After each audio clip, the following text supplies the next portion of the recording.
For decades, the Strait of Hormuz was the world's free highway, a blue artery that moved 20% of the planet's oil for the price of a tank of gas.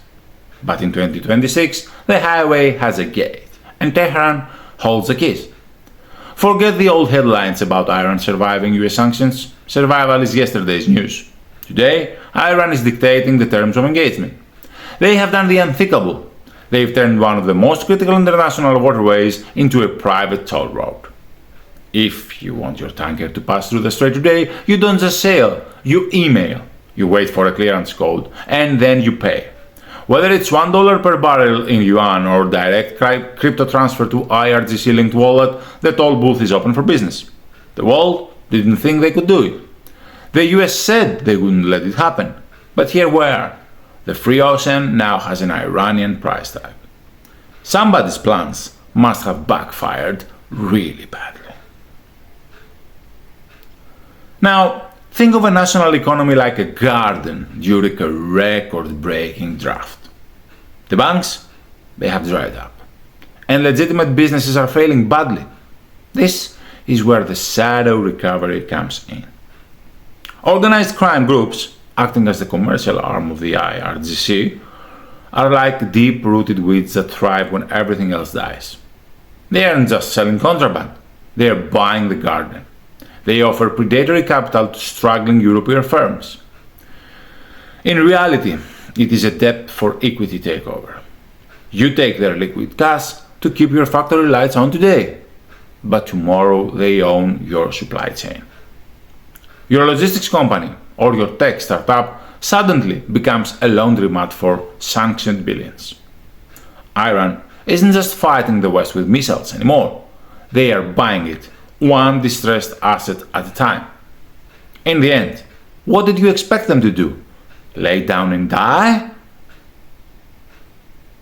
But how does a pariah state like Iran has been labeled in the West can move 7.8 billion US dollars across borders without a single Western bank seeing a dime? They didn't build a better bank, they built a digital ghost network. By 2025, the IRGC integrated cryptocurrency into the very heart of their state survival plan. We are talking about massive volumes of Tether moving on the Tron blockchain. Fast, shielded, and global. Now, while the US was busy drafting memos, the IRGC was setting up Bitcoin mines fueled by subsidized Iranian power, turning natural gas into untraceable digital gold. If you think about it, it's a financial system on steroids. They use cross-chain bridges to make the money jump from one coin to another until the trail actually goes cold. It's not just a workaround, it's a parallel financial heart that beats outside the reach of the US dollar.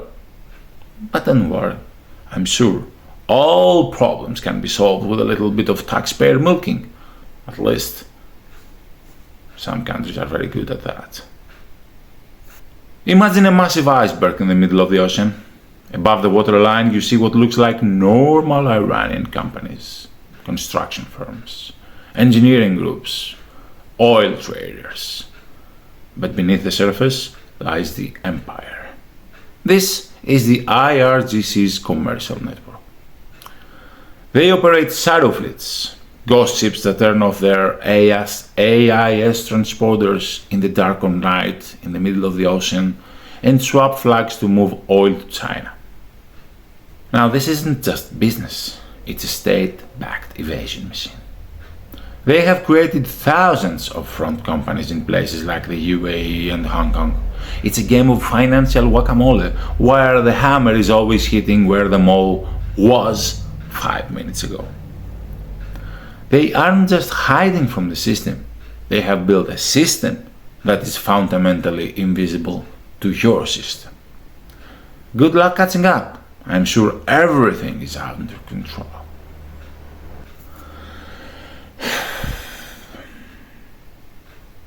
What happens to a brilliant software engineer or a high-level accountant when the legitimate economy collapses? In 2026, they aren't just unemployed, they are being recruited. The IRGC and organized crime groups are the new big tech recruiters. They are hiring the architects of the future, people who can actually build the shadow banks and run the AI-driven fraud schemes that now target the West. It is a brain drain into the underworld. Desperate professionals are being turned into digital mercenaries, not because they hate the West, but because the shadow state is the only one hiring. This talent migration is what's fueling the next wave of agentic AI fraud and deepfakes that are now bypassing EU regulations before they're even implemented. At least that is one department that EU cannot lose. First place. Bureaucracy and legislation upon legislation upon legislation upon legislation. No one is going to beat that. Now here is the final uncomfortable truth. When a shadow economy becomes the primary employer for a region, you can't just shut it down. This is the shadow state. It is a parasite that has lived inside the host for so long that they now share a common nervous system.